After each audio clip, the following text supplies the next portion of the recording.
Oke, baik. Assalamualaikum warahmatullahi wabarakatuh. Waalaikumsalam warahmatullahi wabarakatuh. Perkenalkan, nama saya Halimah Sukri. Saya adalah mahasiswi Fakultas Psikologi Universitas Negeri Makassar angkatan 2022. Jadi, dalam kesempatan kali ini, saya selaku mahasiswi yang sedang menyelesaikan salah satu tugas mata kuliah saya, yaitu metode wawancara.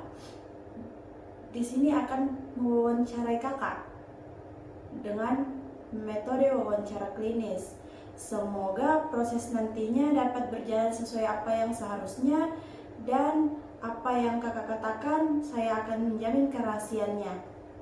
Sebelum itu, saya meminta kesediaan kakak untuk diwawancarai selama 1 jam ke depan. Apakah kakak bersedia? Iya, saya bersedia. Oke, di luar dari itu saya juga meminta kesediaan kakak untuk dilakukannya recording pada wawancara kali ini. Apakah kakak bersedia? Iya, saya bersedia. Oke, baik, terima kasih. Mungkin sebelum berbicara lebih lanjut, boleh kakak memperkenalkan diri kakak dulu? Baik, perkenalkan, inisial saya itu NF. Umur saya sekarang itu 19 tahun, saya berdomisili di Makassar. Oke, KNF ya. Kalau boleh tahu bagaimana perjalanannya ke sini, Kak? Alhamdulillah perjalanan saya ke sini baik dan lancar-lancar saja, walaupun mungkin tadi sempat hujan ya di pertengahan jalan. Oke, kakak kesini sama siapa sih, Kak? Saya kesini itu sendiri. Oke, sendiri ya, Kak. Hujan gini sendirian. Oke, mungkin kita sudah bisa masuk ke pertanyaan selanjutnya, yaitu sejauh ini gejala fisik seperti apa yang pernah kakak alami? Gejala fisik yang saya alami itu apa ya?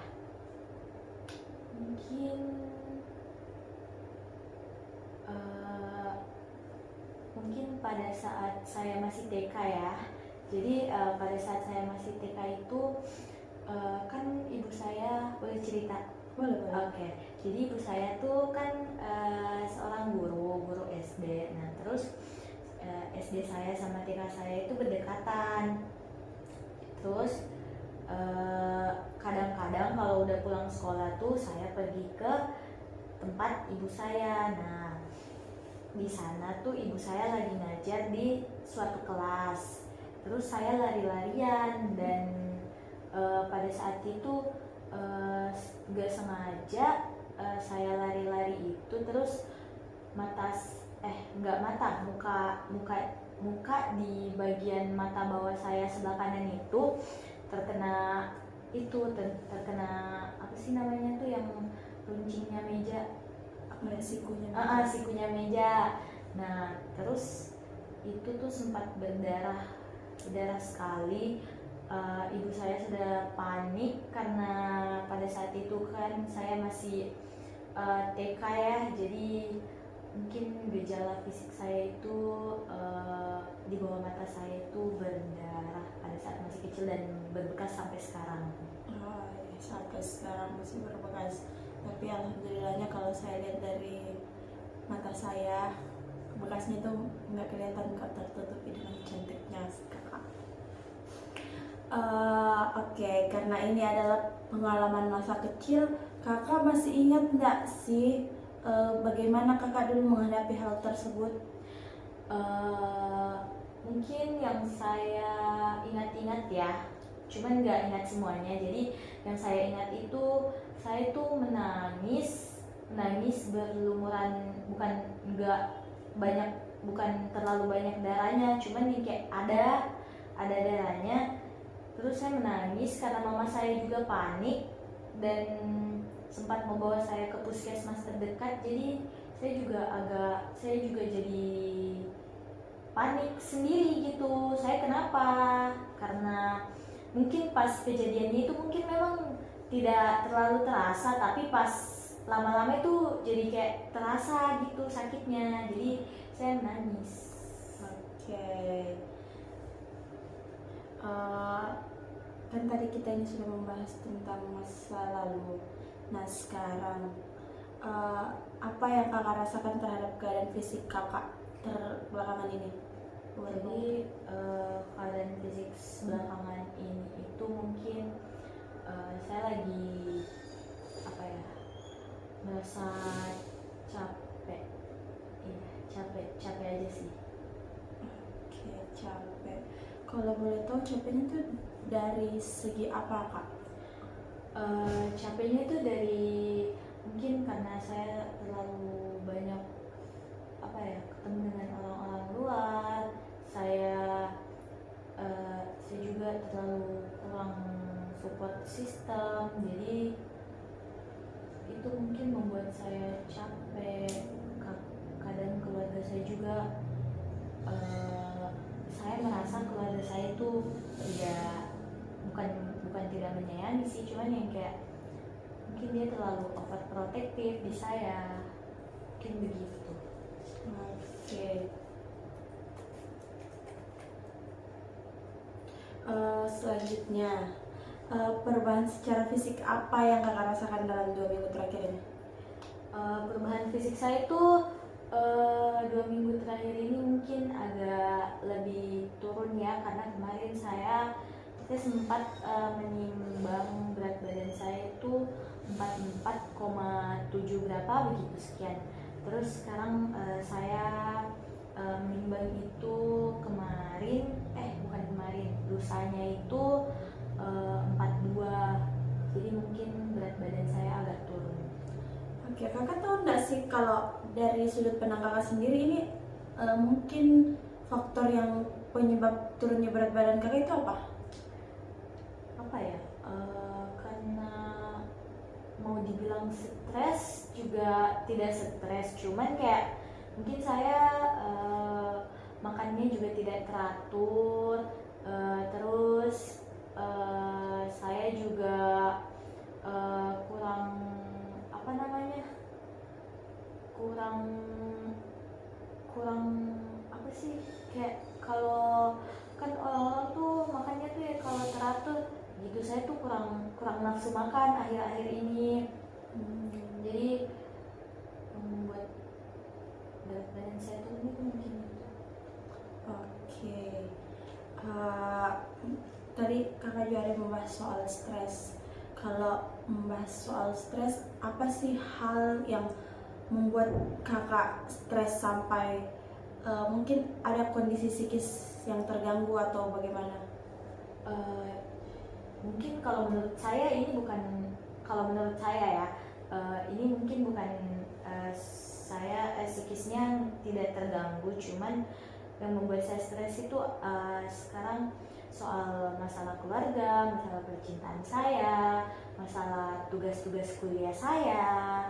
Mungkin itu sih poin-poin pentingnya. Oke. Seberapa sering kakak berada di kondisi itu? Kalau soal keluarga akhir-akhir ini mungkin sering ya, tapi kalau percintaan tidak terlalu sering. Dan kalau perkuliahan itu sangat sering membuat saya stres karena tugasnya belum selesai yang satunya, ada lagi yang satunya. Jadi gimana ya, saya tidak bisa mengatur waktu saya gitu. Oke. Tadi kakak ada menjelaskan tentang stres masalah kuliah. Jadi kalau kakak sedang stres berada di masa permasalahan kuliah, apa yang biasanya kakak lakukan? Saya kalau stres di permasalahan kuliah itu mungkin saya keluar jalan sama teman saya, atau tidak keluar sendiri kemana, mungkin juga ke pantai melihat air, walaupun itu cuma kayak melihat doang, tapi itu yang kayak nyaman gitu, plong rasanya. Oke, baik. Kalau boleh tahu,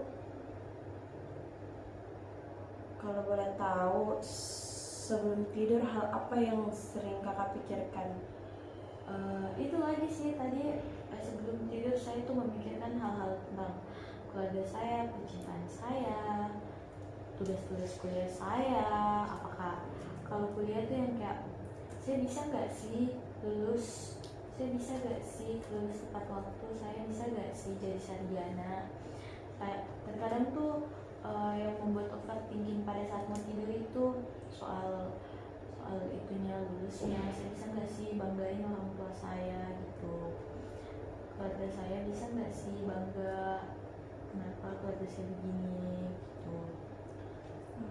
Oke. Eh,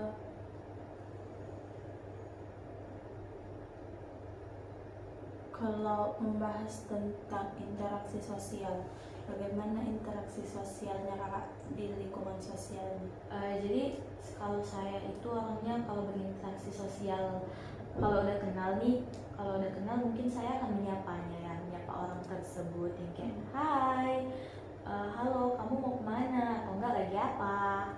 Terus mungkin kalau orang yang kayak temannya teman saya nih atau enggak saya mungkin nggak terlalu kenal atau baru ketemu, mungkin saya cuma hanya senyum atau enggak yang kayak halo nama saya Fatima gitu. Oke. Kalau boleh tahu, kakak, apakah kakak merasa nyaman saat ada di keramaian? Saya kalau di keramaian itu tergantung situasi lagi. Jadi kalau contohnya keramaiannya mungkin yang kayak keramaian di sekitar keluarga saya, kayak kumpul-kumpul keluarga, mungkin saya nyaman-nyaman aja. Tapi kalau yang kayak keramaian di luar atau di kampus gitu, mungkin terkadang saya tidak terlalu nyaman karena apa ya?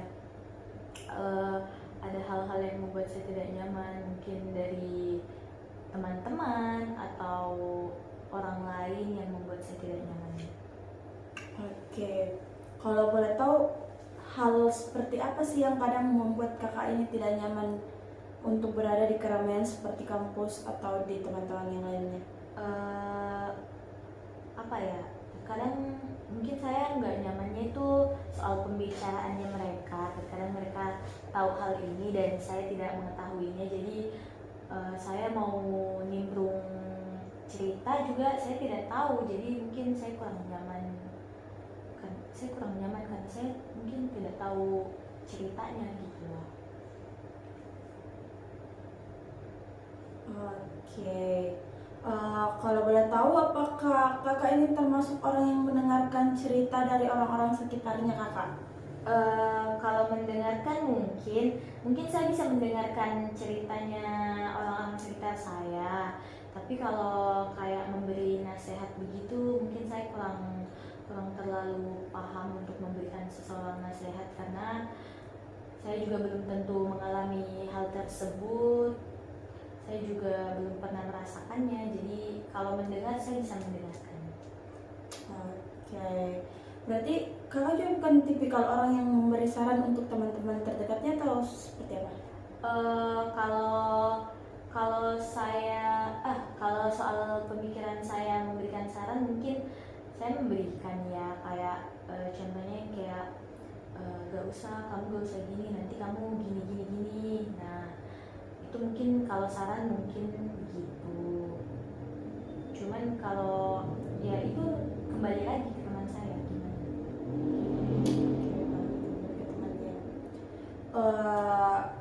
Kakak ini kan sudah berada di semester 3. Iya.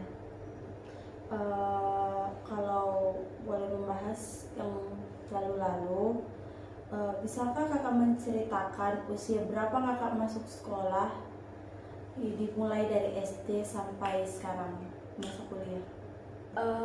Kalau SD usia saya masuk sekolah itu mungkin berapa ya? 6 tahun. Saya memang orangnya cepat masuk SD karena pas saya TK itu sebenarnya saya TK itu cuma ikut-ikutan, tapi karena saya cepat dan tanggap dalam waktu pas TK, jadi saya cepat-cepat juga dimasukkan di TK. Dan waktu SD itu mungkin kayaknya 6 tahun berapa begitu, pokoknya 6 tahun lebih lah, nggak sampai 7 tahun. Terus SMP itu umur saya masuk SMP berapa ya, 14 apa ya, 12 tahun. iya mungkin sekitaran itulah, 12 atau 13 tahun. Terus kalau SMA itu saya masuk SMA 16 atau 15. Oke.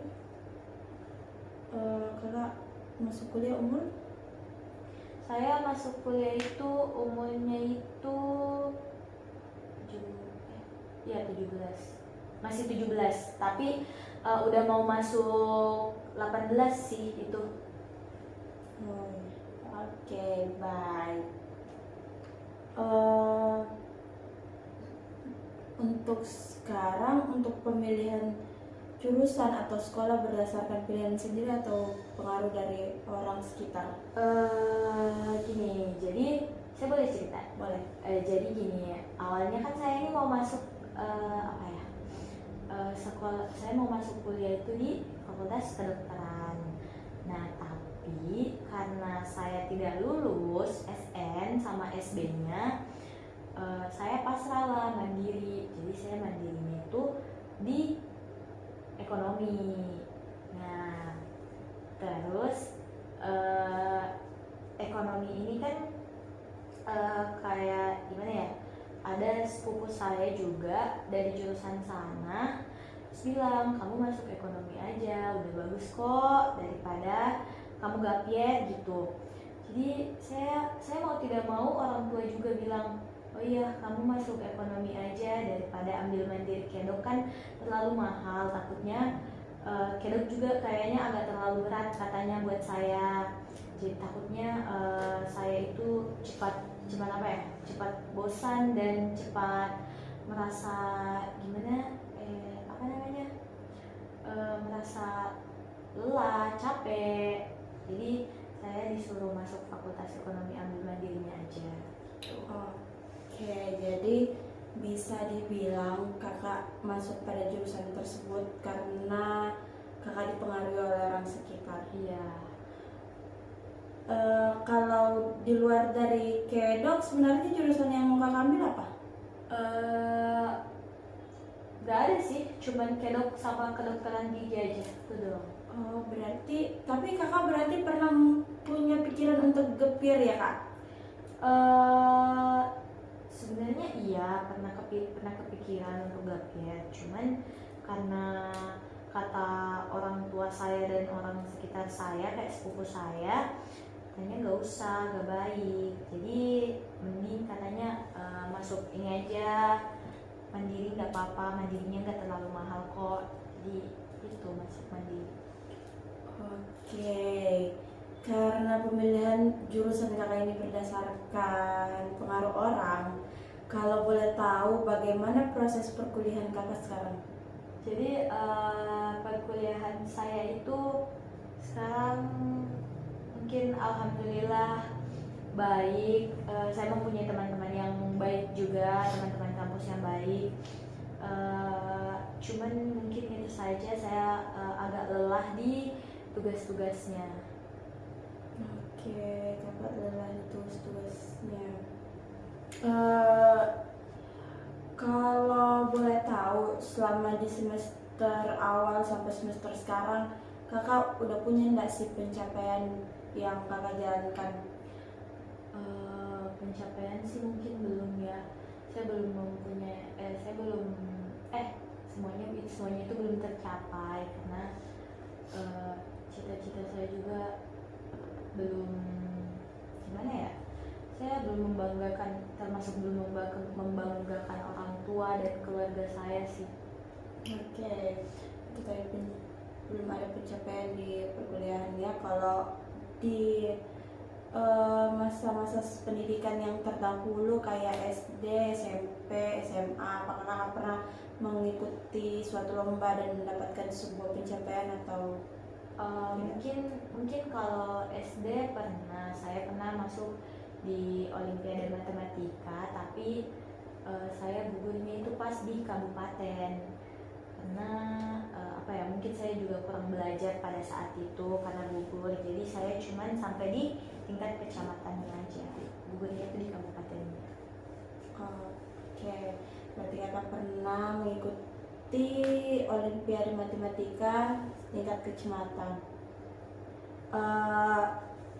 Apakah kakak pernah merasakan hambatan selama menempuh pendidikan?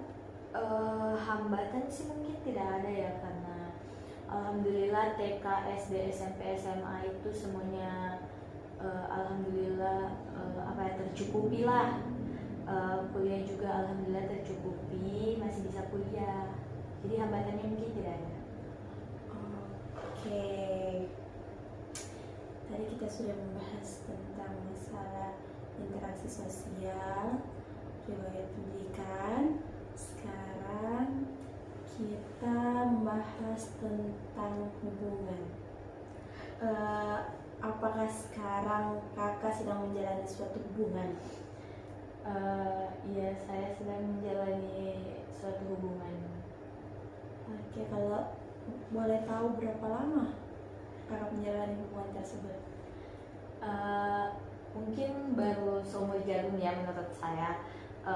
Hubungan saya itu masih terbilang sangat sangat awal-awal, masih 4 bulanan. Oke, masih. Selama itu apa kendala yang terjadi dalam hubungan kakak? Gimana ya, kendala dalam hubungan saya itu mungkin cuman kurang komunikasi, karena pacar saya itu mungkin kerja, jadi dan saya juga kuliah lagi sibuk-sibuknya ya, hektik-hektiknya, terus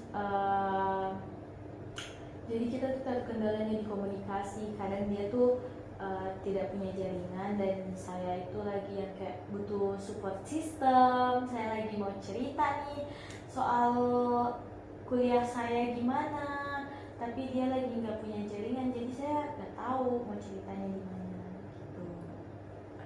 Oke, berarti kurang komunikasi. Bagaimana perasaan kakak saat merasakan hal tersebut, saat kakak merasa bahwa pasangan kakak ini kurang komunikasi, atau bisa jadi bilang mungkin sama-sama kurang waktu untuk berdua? Jadi perasaan saya tuh yang kayak kadang saya overthinking ya, kayak dia sudah bosan atau enggak sih, dia punya yang lain atau tidak. Kadang juga saya merasa saya kurang dikasih sayang, saya tidak mau pacar saya itu tidak mau dengar cerita saya. Apalagi ya, pacar saya tuh kayak nggak punya waktu untuk saya. Dia sedikit-sedikit kerja, sedikit-sedikit mau naik ke lokasinya, karena lokasinya kan nggak punya jaringan. Jadi yang kayak dia tuh cuman kalau ke rumahnya tuh kan, turun ke rumahnya itu cuman kayak mandi makan, sudah mandi makan mungkin tidur sebentar beberapa jam. Dan dia kalau tidur tuh yang kayak dia tidak mau diganggu. Jadi mungkin saya kurang bercerita sama dia, dan mungkin karena hal itu saya jadi merasa tidak disayang gitu. Oke, tadi kakak ada membahas juga masalah mungkin dia udah bosan atau tidak, kakak ini merasa pacarnya ini udah berubah. Kalau boleh tahu, bagaimana sih awal perkenalan kakak dengan pacarnya kakak ini? Jadi gimana ya, awal perkenalan saya itu sama pacar saya itu sebenarnya temenan tuh dari udah lama, udah dari SMP tuh. Dia lagi yang kayak dia tuh sebenarnya pacar teman saya pas SMP, tapi karena pas dulu SMP kan itu lagi nakal-nakalnya ya, lagi yang kayak lihat dunia apa gitu, lihat dunia pacaran yang kayak wah dia pacaran nih gitu. Saya tuh awal kenalnya SMP, terus SMA itu sempat lost contact. SMA sempat lost contact karena saya beda circle, cuman kayaknya lost contactnya itu cuman kayak 1 tahunan gitu. Terus SMA kelas 2 itu saya mulai menjalin hubungan lagi sama dia, tapi hubungannya itu yang kayak hubungan pertemanan sebatas teman biasa saja. Pas itu dia juga udah punya pacar. Dia berapa ya? Mungkin dia gonta-ganti cewek lah kalau boleh dibilang. Terus nah pas awal masuk kuliah, tidak tahu kenapa nggak ada badai, nggak ada hujan, tiba-tiba dia ini ngechat lagi, nge-DM, katanya kamu di mana, ayo ketemu. Jadi karena pas awal-awal kuliah kan gimana ya, tugasnya tuh belum terlalu gimana gitu, jadi kayak ya udah ayo deh, aku lagi nggak terlalu sibuk, lagi butuh healing juga. Jadi ya udah saya ketemunya saya mulai dekat-dekatnya itu pas awal masuk kuliah, tapi awal-awalnya itu dia juga sudah masih punya pacar. Mungkin dia 2 kali ganti cewek baru sama saya, karena sekarang saya udah semester 3. Jadi ya kayak semester 1, semester 2 saya itu dia udah 2 kali ya ganti cewek. Oke, jadi ini dibilang teman jadi cinta. Tapi kan di sisi lain kakak ini udah tahu sifat dan masa lalunya pasangan kakak. Apakah kakak memiliki trust issue terhadap pasangan kakak karena telah mengetahui masa lalu atau masalah yang terdahulu dari pasangan kakak? Kalau trust issue sih mungkin punya karena saya taunya tuh dia itu yang kayak jelas-jelas udah punya cewek, tapi dia masih ngechat sana sini cewek lain, dia masih yang kayak ngajak keluar cewek lain, dia masih yang suka mabok-mabokan sama cewek lain. Terus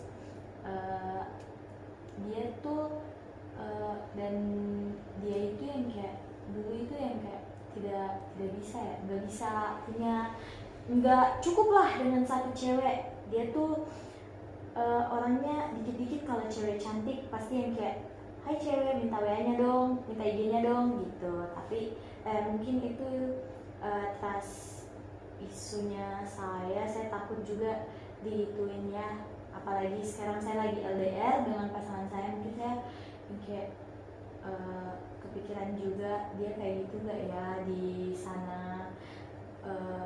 Dia kayak pas masih sama masa lalunya dia ngechat gimana enggak ya sama cewek lain. Oke, itu tadi trust issue-nya kakak di pasangannya kakak. Kalau boleh tahu bagaimana cara kakak mengatasi hal itu?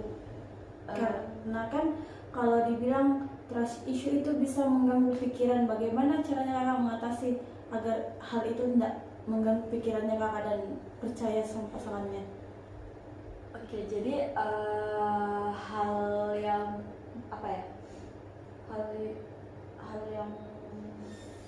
saya biar saya nggak overthinking berlebihan gitu, saya kayak ya udahlah, namanya juga cowok masih muda, nggak apa-apa, senang-senang juga ya, terserah dia, jalin hubungan sama dia juga belum tentu sama-sama nikah. Jadi mungkin saya lebih ke pasrah aja biar nggak kepikiran tuh lebih memanfaatkan cowok saya gitu. Tapi nggak manfaatkan gimana ya, cuman kalau cowok saya yang kayak saya mau keluar nih, jadi mungkin saya juga yang kayak ya udah aku juga mau keluar, mau jalan sama teman-teman. Kadang saya kode cowok saya nih, cowok TF-in dong. Jadi terus cowok saya kayak ya udah deh gak apa-apa, yang penting saya juga yang penting cowok saya juga bebas, saya juga bebas gitu, biar gak kepikiran lah. Oke. Kalau boleh tahu, bagaimana pandangan kakak mengenai hubungan yang ideal? Pandangan saya yang mengenai hubungan ideal, mungkin kalau saya hubungan ideal itu yang uh, kalau kalau di pikiran saya ya, hubungan ideal itu yang kayak sama-sama terus, sama-sama mau berjuang, memikirkan masa depan, enggak yang kayak kalau satunya marah yang kayak ngambek, yang satunya ngambek lagi. Enggak, mungkin kalau menurut saya itu yang kayak memikirkan masa depannya itu sama-sama, kita harus berusaha sama-sama terus, tidak cepat menyerah. Itu sih mungkin. Oke. Kalau dari hubungan kakak, apakah kakak merasa hubungan kakak ini sudah ideal atau belum? Hubungan saya belum ideal sih, karena komunikasi saya itu mungkin kurang lancar ya. Terus hubungan saya kurang ideal juga karena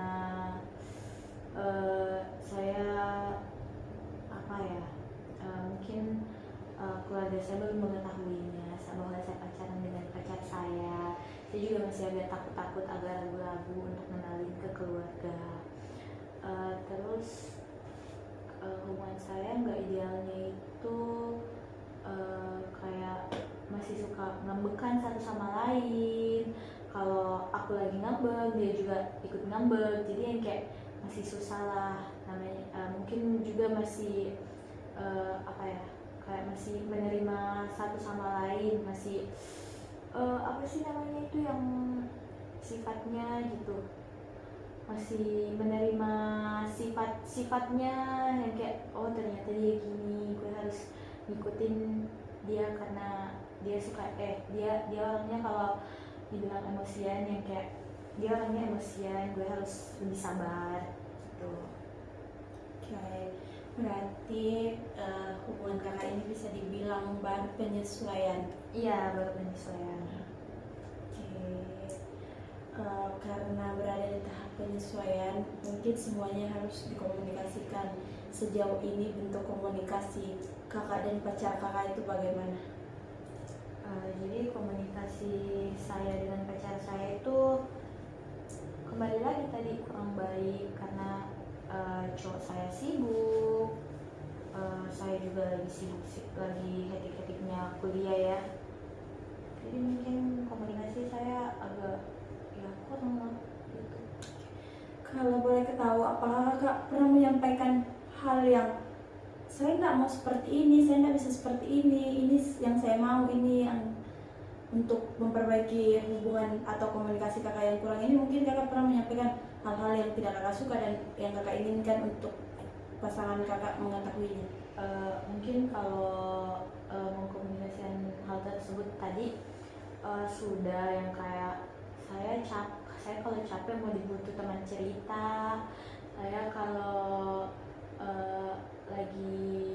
aku lagi kalau mau nelpon tuh sama dia, maunya tuh yang kayak cerita gitu, cerita sama dia, tapi gimana dianya juga kadang bilangnya sabar, aku lagi kerja, aku lagi ini. Jadi yang kayak saya termasuk egois gak sih kalau yang kayak minta waktunya gitu. Tapi di sisi lain saya juga yang kayak ya dia lagi cari duit, dia nggak selamanya tahu kehidupannya untuk saya. Tapi di sisi lain juga saya yang kayak saya butuh teman cerita, saya mau ceritakan segalanya di kamu, saya mau kayak apa ya, saya mau dimengerti atau mungkin itu sih. Oke, itu tadi kisah cintanya kakak. Kalau boleh tahu, apakah kakak ini lebih sering berinteraksi dengan lawan jenis atau sejenisnya? Saya lebih suka sejenis, karena kalau lawan jenis mungkin saya masih pilih-pilih ya kalau saya berinteraksi dengan lawan jenis, apalagi kadang-kadang yang kayak om-om atau enggak kayak senior di kampus, saya masih pilih-pilih untuk lawan jenis. Tapi kalau sesama jenis itu mau kayak ibu-ibu, nenek-nenek, tante-tante, ya nggak apa-apa. Oke, kakak masih pilih-pilih untuk berinteraksi dengan lawan jenis.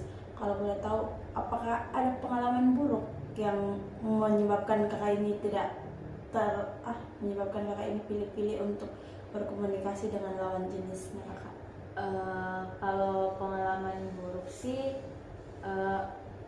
mungkin itu bukan itu pengalaman buruk sih, karena pada saat itu dulu kan saya ini mau bimbel, mungkin juga itu yang kasih saya sampai sekarang mungkin masih kayak kadang-kadang masih kepikiran kalau lewat jalanan sana tuh mungkin membuat saya dejavu ya. Jadi pas saya masih bimbel itu kan saya kadang tuh belajarnya sampai larut malam, jam-jam 2, jam-jam 3 subuh. Nah, terus kan asrama sama tempat bimbel saya tuh beda lokasi. Nah, waktu itu saya mau pulang nih ke asrama, tapi itu jam 2, jam setengah 2 lah, jam 2. Terus saya jalan nih bertiga, cewek semua sama teman. Nah, terus tiba-tiba ada mobil lewat, Honda Brio warna merah. Saya masih ingat dia, cowok itu pakai topi, celana pendek warna coklat, baju hitam, topinya itu Converse. Terus saya jalan-jalan bertiga, tapi kan tentor saya ada di belakang naik motor ngikutin kita karena kita bertiga, dan tentor saya naik motor, jadi dia nggak bisa nganterin satu-satu, takutnya yang satunya hilang gitu. Jadi tapi yang teman saya yang satu ini udah mau kayak kebelet pipis lah, udah gerah juga karena jalanan ke sana itu agak jauh. Jadi tentor saya bilang, ya udah sini aku boncengin. Nah, jadi sisa saya berdua dong sama teman cewek saya. Terus jalan, mobil itu datang, tapi awalnya tuh dia tuh udah kelewat kita gitu, tapi tiba-tiba dia mundur. Nah, terus kan saya cuma berdua nih cewek, terus dia tuh berdua juga cowok. Jadi yang kayak saya takut. Nah, saya jalan cepet, dia ngikutin, mobilnya juga ngikutin, orangnya turun, terus ngikutin saya jalannya yang kayak cepet, nggak lari tapi jalan cepet. Terus cowok itu juga jalannya cepet, pas depan gerbang asrama itu. Terus dia bilang kayak, "Dek, mau kemana?" Terus yang kayak, "Saya yang kayak mau ke asrama, Kak." Terus dia bilang, "Asramanya di mana?" Nah, di situ saya sudah gemetar karena takutnya diculik, karena cowoknya juga udah mendekat sama itu teman saya juga yang kayak udah gemeter. Untung cepat-cepat tentor saya itu keluar dari gerbangnya dan melihat yang kayak, lo mau ngapain gitu. Terus si cowok yang kayak, "Tidak Kak, tidak," langsung lari. Dan mungkin itu yang kayak bikin saya, karena kan jam 2 malam, yang kayak bikin domba-domba.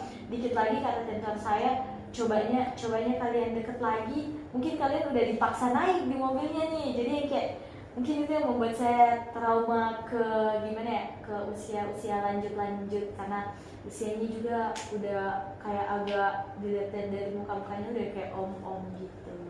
Oke, baik. Oke, tadi kakak juga sudah membahas tentang hubungan kakak. Mungkin kita masuk ke riwayat perkembangan. Apakah kakak tahu bagaimana proses kelahiran kakak? Jadi proses kelahiran saya itu kakak saya pernah bercerita, katanya saya itu pas mau lahir itu mama saya apa ya lagi di WC. Jadi mama saya tuh nggak tahu mau berak atau mau pipis, tapi katanya lagi di WC. Terus tiba-tiba perut mama saya tuh sakit, dan secepatnya kan dulu itu kayaknya mama saya saya lahirnya tuh tidak di bidan, tapi kayak apa sih namanya tuh, bukan dukun ya, lebih ke yang ada itu yang nenek tua untuk melahirkan anak begitu. Saya lahirnya itu cuma bukan di rumah, saya lahirnya di rumah, bukan di rumah sakit atau di bidan. Saya lahirnya di rumah dan dibantu oleh itu nenek tersebut. Oke. Apakah kakak pernah mendengar bahwa selama mengandung ibu kakak pernah mengalami masalah kesehatan atau tidak? Tidak sih, mungkin tidak, karena alhamdulillah semuanya normal-normal saja. Oke. Atau apakah kakak pernah mendengar ketika kakak dilahirkan ada kondisi fisik atau ada masalah fisik dalam keadaan kakak pada baru saat sudah dilahirkan? Kondisi fisik tidak, alhamdulillah tidak. Kondisi fisiknya semua alhamdulillah ada, dan mungkin sudah dibilang sempurna. Oke, sudah dibilang sempurna. Kalau dari kakak sendiri yang kakak alami sejauh ini, apakah kakak ada riwayat penyakit atau penyakit yang sedang diderita sekarang? Kalau penyakit yang saya derita itu cuman mah aja, asam lambung. Oke, mah aja sih ya. Terkadang mah itu dibilang biasa disebabkan oleh kepikiran atau tidak juga karena lambat makan. Kalau kakak ini tipe mahnya yang mana sih? Kalau saya sih kalau kepikiran enggak ke itu ya, enggak ke mah, cuman mungkin kalau lambat makan aja. Oke, berarti kakak lambat makannya. Apakah ada penyakit yang merupakan bawaan dari keluarga turun-temurun Anda? Alhamdulillah mungkin tidak ada, karena semuanya kakak saya itu juga sehat-sehat, dan orang tua juga atau keluarga saya juga mungkin tidak mempunyai penyakit bawaan. Oke, bisakah kakak menceritakan bagaimana keadaan kakak ketika kakak terkena penyakit? Saya kalau lagi terkena penyakit itu yang kayak kalau lagi mah itu mungkin kayak sakitnya luar biasa, sakitnya itu di perut, yang kayak ditusuk-tusuk pisau. Cuman kayak gimana ya, maunya tuh cuman yang kayak bergelinding, bukan bergelinding, maunya tuh cuman kayak rebahan sambil memegang perut gitu. Terus kalau kayak demam itu mungkin semua orang kalau demam tuh yang kayak lelah gitu, tidak bisa ngapa-ngapain, mungkin itu aja. Apakah saat ini kakak sedang dalam perawatan rutin atau tidak? Tidak, mungkin tidak. Oke, baik. Dari segi perkembangan fisik, berapa tinggi badan dan berat badan kakak sekarang? Mungkin tinggi badan saya itu pendek, saya tidak sampai 150, mungkin cuma 148. Terus berat badan saya sekarang itu 42. Oke, berat badan kakak sekarang 42. Apakah perkembangan tersebut sesuai dengan usia kakak sekarang? Kalau saya lihat di Google mungkin itu kalau tingginya segitu dan berat badannya segitu itu mungkin sudah sesuai ya. Itu tidak terlalu kekecilan, tidak terlalu kurus maksudnya, dan tidak terlalu gendut juga. Tapi kalau di umur saya yang 19 tahun 148 tingginya 148 itu mungkin kayak pendek gitu. Tidak seperti teman-teman saya pada umumnya yang mungkin tingginya itu yang kayak 152, 155. Mungkin itu sih. Oke, karena kakak merasa diri kakak ini tidak pada teman-teman pada umumnya, ada nggak sih perasaan yang menyebabkan kakak ini insecure atau merasa kurang percaya diri karena hal tersebut? Terkadang saya merasa kurang percaya diri memang di tinggi badan saya, karena saya melihat yang kayak wah ideal banget. Kalau melihat orang tinggi itu yang kayak wah idealnya itu tingginya, bagusnya tingginya, yang kayak semua baju cocok, semua celana cocok, gak kepanjangan gak kependekan. Sedangkan yang kayak kalau saya tuh masih yang kayak masih milih-milih celananya gitu. Oke, mungkin cuma terkenal dari tinggi badannya ya. Iya. Kalau boleh bertanya tentang masalah sensitif, bagaimana proses menstruasi kakak? Proses menstruasi saya alhamdulillah akhir-akhir ini lancar.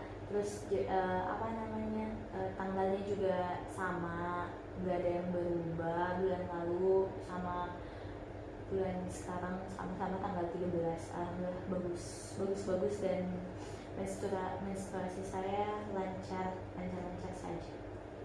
Oke. Bisakah kakak menceritakan mengenai perkembangan fisik Anda dari kecil hingga sekarang? Jadi perkembangan fisik saya itu dari kecil ya. Bisa dibilang memang dari kecil saya memang kayaknya orangnya itu kecil-kecil mungil begitu. Jadi sampai dewasa sekarang mungkin saya menurun ke gennya ibu saya, karena ibu saya juga orangnya agak kecil-kecil. Terus ayah saya itu orangnya yang kayak mungkin agak memang tinggi, terus postur badannya juga agak besar. Ibu saya kecil dan besar. Jadi saya kecilnya itu ya kecil pada anak seperti anak pada umumnya, yang tidak ya seperti apa sih anak tuh yang kalau TK SD kecil sama-sama tinggi, cuman gak tahu kenapa pas SMP SMA tinggi badan saya tidak meningkat gitu. Oke, karena tidak adanya peningkatan pada tinggi badan kakak pada masa itu, apakah kakak merasa perkembangan fisik kakak ini mengalami hambatan? Kalau mau dibilang sih mungkin tidak. Saya merasa tidak memiliki hambatan, karena pada saat SMP SMA saya lebih ke acu tak acu ya sama tinggi badan saya, kayak gak apa-apa, nanti juga naik gitu.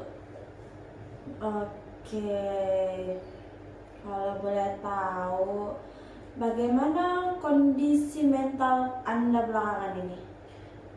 Mental saya belakangan ini mungkin yang kayak itu tadi lagi, yang kembali lagi ke capek. Saya mungkin kayak capeknya luar biasa, dari segi keluarga lagi, dari segi percintaan. Terus saya kuliahnya lagi padat-padatnya, udah mau final juga. Terus laporan semakin banyak, ujian semakin dekat. Jadi yang kayak mental saya tuh langsung dihajar habis-habisan di perkuliahan saya ini. Oke, baik. Tadi juga kakak ada menjelaskan tentang masalah keluarga. Ya, kalau boleh tahu masalah keluarga seperti apa sih yang menghajar mental kakak akhir-akhirnya? Akhir-akhir ini saya yang kayak gimana ya? Saya merasa merasa tidak dimengerti, padahal ini yang kayak saya keluar nih yang kayak kerja tugas, saya keluar karena apa ya, nggak nggak jalan gimana, maksudnya tuh yang kayak keluar tuh yang kayak have fun sama teman-teman, kerja tugas gitu-gitu, tapi yang kayak mungkin keluarga saya terlalu overprotective, terlalu apa ya, posesif di saya karena saya anak satu-satunya cewek, dan itu juga yang membuat saya capek. Saya selalu disuruh cepat pulang padahal tugas saya belum selesai. Saya terkadang kayak dicaci maki sama kakak saya, nggak dicaci maki sih, cuman lebih ke apa ya, yang kayak dikatain tapi ngena gitu loh. Oke, baik, dicaci maki.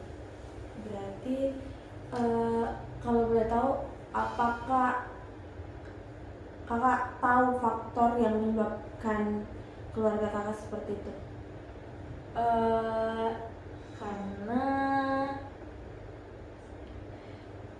Karena faktor yang itu gara-gara saya kedapatan apa ya, dapatan foto saya sama pacar saya di sosmed lah, sosial media.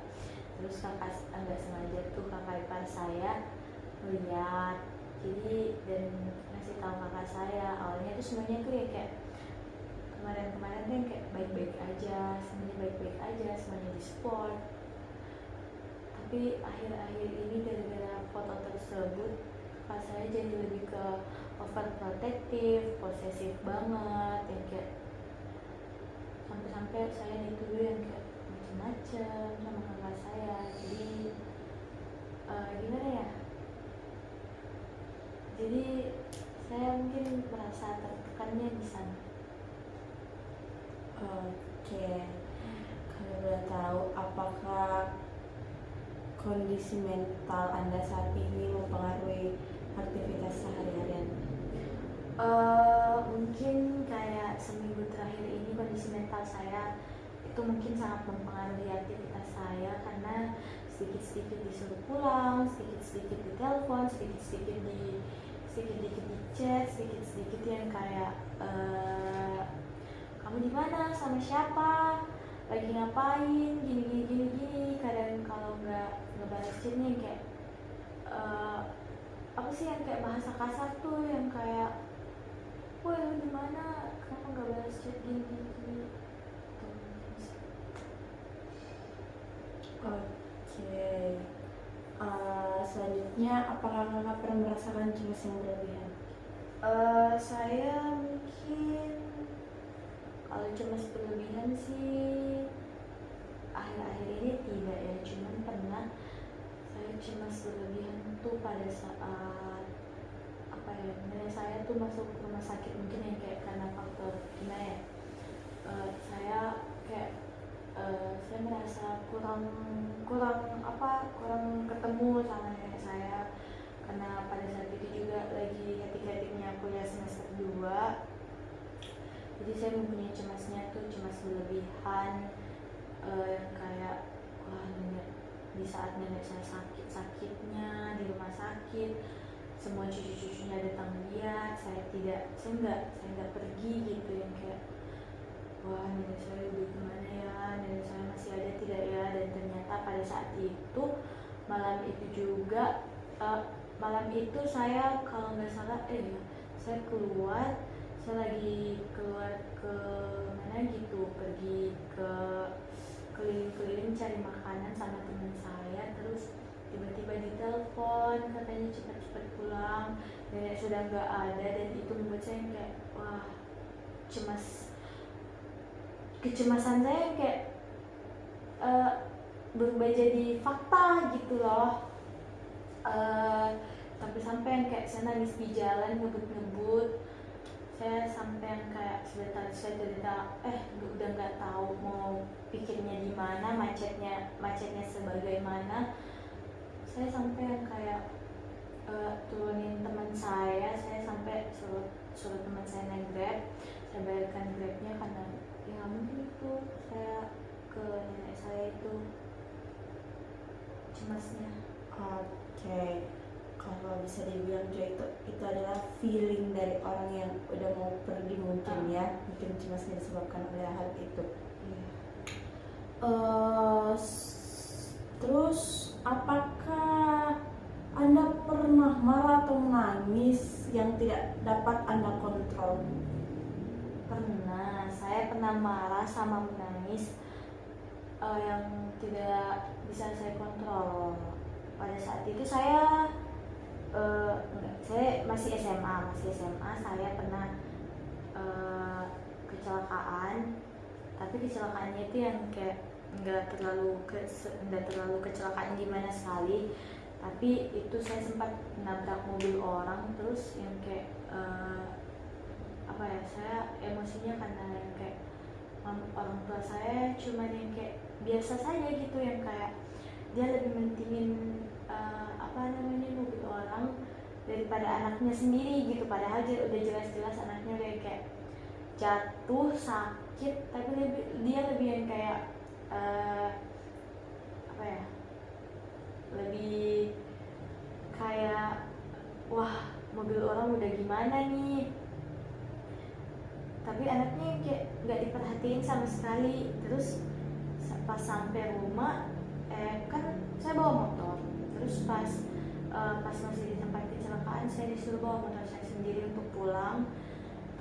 Terus pas sampai rumah saya masuk kamar, saya betul-betul yang kayak menangis orang yang kalau yang kayak sudah menangis tidak bisa mau meluapkan semuanya, tapi yang kayak menangis sesak di dalam, sudah tidak bisa bersuara, yang kayak kenapa nih orang tuaku malahan sampai kak di rumah cuman malahan mengomel-ngomel ki, yang kayak kenapa kau tabrak itu orang kah?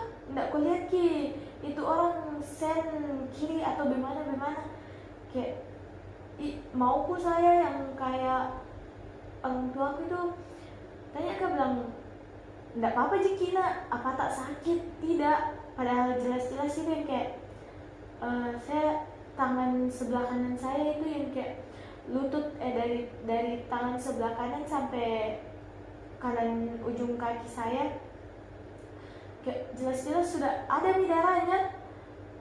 Terus untung muka saya nggak kenapa-napa Ji, cuman tanganku yang kayak tanganku lebih banyak itunya, ada lukanya yang kayak enggak tahu itu yang kayak kenapa Ki nak, kenapa bisa jatuh Ki, kenapa Ki bisa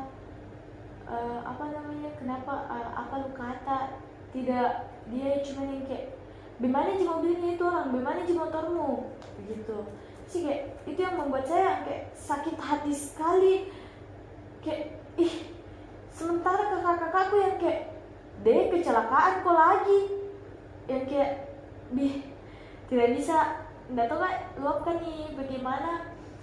Pada saat itu mungkin kayak menangis kak, nggak tahu kak mau bagaimana, saya obati diriku sendiri. Saya masuk ke kamarku, kunci pintu kamarku, dan dengan sakit itu yang kayak nggak bisa kak mandi, caraku menangis, tidak keluar suara tapi kayak berderai sama sakit sekali hatiku di situ. Begitu. Oke, pernah menangis karena kurangnya support system dari keluarga dan kurangnya perhatian dari keluarga di saat-saat yang harusnya keluarga memperhatikan. Terus kalau boleh tahu bagaimana caranya kakak meredam sedihnya kakak atau mengatasi masalahnya kakak waktu itu? Waktu itu mungkin saya karena itu juga sibuk-sibuknya orang di rumah sih, maksudnya kayak mau menikah kakakku, terus saya cara aku itu meredam kayak di rumah di kamar terus 1 minggu itu. Keluar kak itu palingan mau mandi, itu pun kalau mau mandi itu yang kayak orang-orang itu ada ada di bawah rumah yang kayak sibuk-sibuknya orang-orang yang bikin kue atau enggak bikin makanan di bawah rumah, karena kakakku itu waktu itu mau juga menikah. Terus kalau buka makan itu saya tidak pernah makan di rumah itu selama seminggu, karena saya selalu yang kayak dibilang tidak pernah kak dilihat kondisiku yang kayak kenapa kok nak tidak pernah seminggu itu kayak betul-betul saya obati lukaku sendiri. Terus kayak kakakku juga nggak terlalu gimana di saya, kayak lihat saja jika, dan saya kalau makan itu yang kayak keluar kak sendiri atau enggak pasti kurir kak makanan, walaupun yang kayak ujung-ujungnya pasti dimarahin yang kayak banyak aja makanan di bawah rumah, kenapa kok harus kurir atau kenapa kok harus yang kayak kenapa kok harus makan sembunyi-sembunyi, atau kayak karena ada sih memang terkadang pas aku itu masih SMA aku terkadang stok kak memang roti, stok kak makanan di dalam kamarku, jadi yang kayak tidak terlalu kelaparan bagaimana jika palingan itu yang kayak satu kali jika makan satu hari di rumah selama itu seminggu, karena kayak uangku juga mungkin masih yang kayak masih pas-pasan sekali masih minta kak di mamaku itu hari yang kayak satu hari itu mungkin yang kayak dikasih kan cuma 50.000, jadi yang kayak satu hari itu apa sih di kampung sih 50.000 itu yang kayak bakso saja yang jelas-jelas 20.000 di sana, terus belum yang kayak kurirnya begitu, jadi yang kayak sakit hati gitu. Oke, mungkin lebih ke sudah luka fisik dan luka hati juga yang disebabkan oleh keluarganya ya. Iya. Oke, kalau boleh tahu, bisakah kakak menceritakan mengenai pengalaman kakak dalam mengontrol emosi kakak? Jadi saya mengontrol emosi saya itu karena saya juga orangnya emosian. Jadi kalau orang emosi di saya terus saya harus lebih mengontrolnya yang kayak acuh tak acuh lagi, karena kalau saya menelan emosi itu pasti kalau saya yang emosi pasti juga yang kayak keluar kata-kata binatangku, dan orang kalau dikeluarkan kata-kata binatang juga pasti emosinya juga lagi meledak-ledaknya. Jadi saya mungkin lebih ke jangan, sabar, harus kontrol, sabar. Ini sampai sekarang juga itu yang kalau saya yang kayak difitnah atau enggak, mungkin saya di cerita belakangnya yang kayak sudah sabarin saja gitu. Oke. Apakah orang-orang sekitar kakak mempengaruhi kualitas mood yang kakak rasakan? Orang-orang di sekitar saya mungkin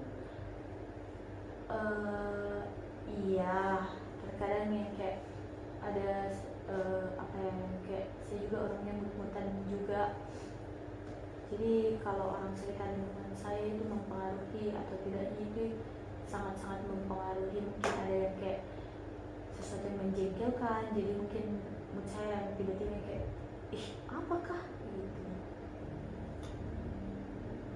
Oke. Menurut kakak, bagaimana lingkungan pertemanannya kakak sekarang? Jadi lingkup pertemanan saya alhamdulillah mungkin baik, semuanya kayak kalau mau didengar, kalau mau bercerita itu mungkin mendengar baik, memberikan saran.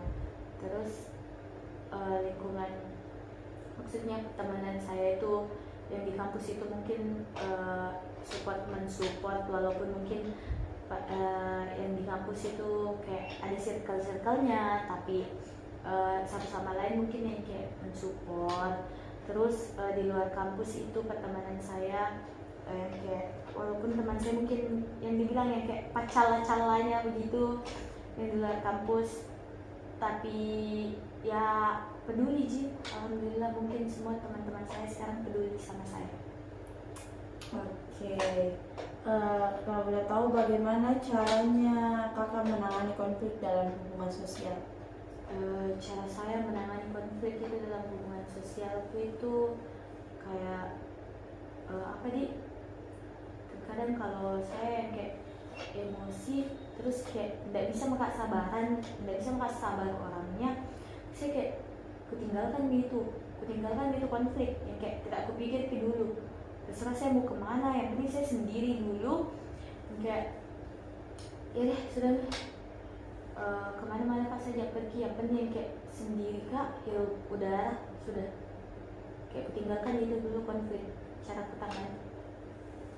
Oke, mungkin cara kakak tangani itu lebih ke eh, kayak acuh-acuh saja sama itu konflik. Oke. Selanjutnya, apakah kakak pernah memiliki pengalaman yang tidak cukup baik mengenai hubungan sosial kakak? Tidak cukup baik sih, mungkin apa ya, mau dibilang baik atau tidak cukup baik, itu baik sih menurutku semua, walaupun terkadang pasti ada orang yang kayak menjelek-jelekan ki dari belakang, atau enggak mungkin yang kayak dijambak kok udah berteman sama itu begini, jadi kayak menurutku itu dari orangnya jelek masing-masing, semuanya baik jangan dibela. Berarti kakak ini pernah dengar cerita-cerita, kalau kakak pernah diceritain? Iya pernah, saya pernah dengar cerita gitu. Oke. Setelah hal itu, apakah kakak masih memilih berteman dengan orang itu atau bagaimana? Saya tipikal orangnya itu kayak gimana nih, walaupun kayak dia cerita jelek kak begitu, tapi baik di saya tetap kayak oh iya pernah baik ini orang di saya, jadi yang kayak tetap ku temani, walaupun mungkin kayak ku batasi diriku, yang kayak kalau dulunya yang kayak jalan terus kak sama, sekarang mungkin yang bilang kak jangan dulu deh, kapan-kapan jalan kak lagi sama dia, walaupun kalau ketemu kak di suatu tempat yang kayak wih di mana kok astaga lama tapi tidak jalan begini pasti yang kayak bertegur sapa aja gitu. Oke. Kalau boleh tahu untuk pengalaman hal yang itu untuk teman kakak yang kakak pernah alami konflik sosial, bagaimana sih ceritanya kak? Jadi gimana ya ceritanya,